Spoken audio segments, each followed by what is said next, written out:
how to find your liked reels on Facebook app.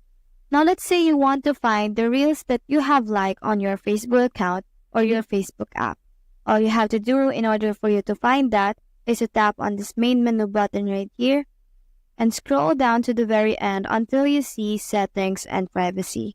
You just have to tap on that and click on Settings right here.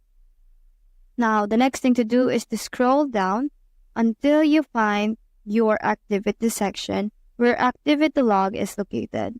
All you have to do is to tap on that and tap on your Facebook activity right here. So you just have to tap on that and scroll down until you find the Reels section right here. So if you tap the arrow down, you'll be able to see your Reels, audios you have saved, effects you have saved, or give me clips that you have saved.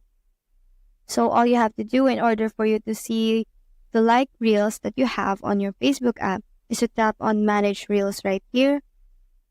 And you can pretty much see every Reels that you have liked on your Facebook app. You can also filter that and tap on Categories in order for you to see your Reels, audios, or effects that you have saved, or clips that you have saved, as well as the effects you have searched for. You can also see here your Reel draft. So that's how to find your liked Reels on Facebook app. Hope we help.